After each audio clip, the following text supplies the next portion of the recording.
একটি ছোট্ট গ্রামে এক বাবার জীবন ছিল খুব কঠিন সংগ্রামে ভরা। তার নাম ছিল সুকুমার এবং তার একমাত্র সন্তান ছিল রবিন। সুকুমার একসময় গ্রামের এক পরিচিত চাষি ছিল, কিন্তু গ্রামের আর্থিক অবস্থা খারাপ হওয়ার কারণে তার জীবন বড় কঠিন হয়ে পড়ে।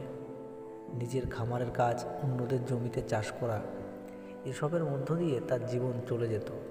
কিন্তু তার জীবনে একটি অদ্ভুত স্বপ্ন ছিল, সেটি ছিল তার সন্তানের ভবিষ্যৎ।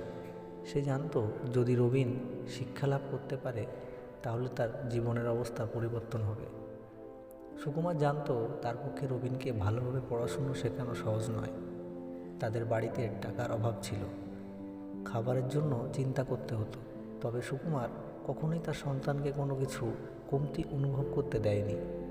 একদিন সকালে সুকুমার রবিনকে বলল, তুমি অনেক কিছু হতে পারো, শুধু তুমি তোমার জীবনের পথটা ঠিক করতে পারো। আমি তোমার জন্য কোনো কিছু করতে পারিনি, কিন্তু তোমার জন্য সব কিছু করতে চাই। রবিন তখন ছোট ছিল, কিন্তু তার বাবার কথা মনে ছিল। সে জানতো তার বাবা তাকে অনেক কষ্ট সহ্য করে বড় করেছে। সুকুমার দিনে রাতে কঠোর পরিশ্রম করতেন। তিনি হেঁটে হেঁটে কাজ করতে যেতেন, কৃষক কাজে পাশাপাশি বাড়ির অন্যান্য দায়িত্ব পালন করতেন, যাতে রবিনের পড়াশুনোর খরচ জোগানো যায়। রবিন যখন স্কুলে ভর্তি হয়, সুকুমার তার পড়াশোনার জন্য সর্বোচ্চ চেষ্টা করে।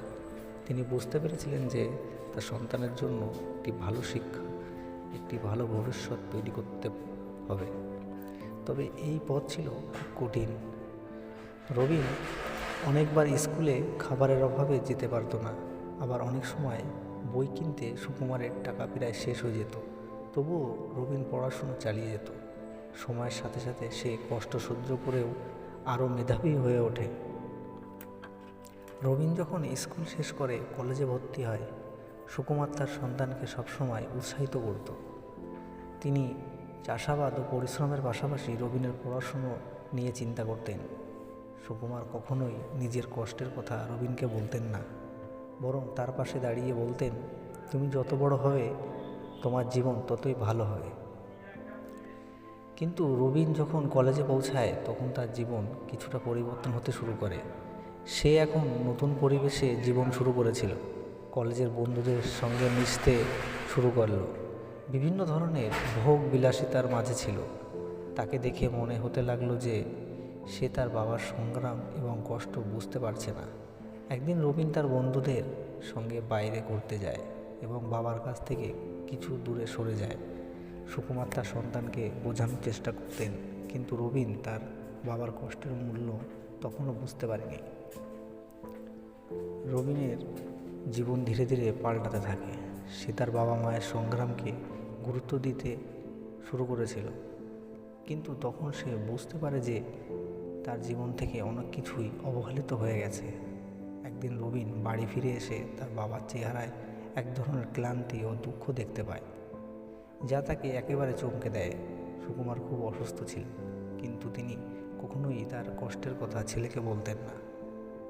একদিন রবিন তার বাবার কাছ থেকে শোনে যে সুকুমার তার জীবনের সব কষ্ট এবং সংগ্রাম ছেলের জন্য সহ্য করেছেন। একদিন রবিন তার বাবার থেকে জানে যে সুকুমার নিজে কোনোদিন আরাম আয়েশের জীবন কাটাতে পারেনি, কারণ তার স্বপ্ন ছিল শুধু একটি, তার সন্তান যেন সুখী এবং সফল হয়। সুকুমার বলতেন, আমি জানতাম না আমি কিভাবে তোমার জন্য ভালো কিছু করতে পারবো, কিন্তু আমি প্রতিদিন পরিশ্রম করেছি শুধু তোমার ভবিষ্যতের জন্য। রবিন তখন পুরোপুরি উপলব্ধি করলো যে তার বাবা আসলে কী ধরনের কষ্ট সহ্য করেছেন।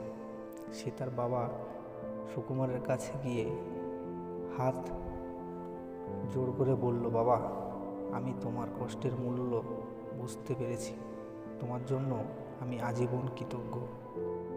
রবিনের জীবন একটি বড় পরিবর্তনের মুখোমুখি হয়। সে বুঝতে পারে যে তার বাবার সংগ্রাম তার জীবনের উদ্দেশ্যকে আরও পরিষ্কার করে দিয়েছে। সে এখন শুধু নিজের সফল হতে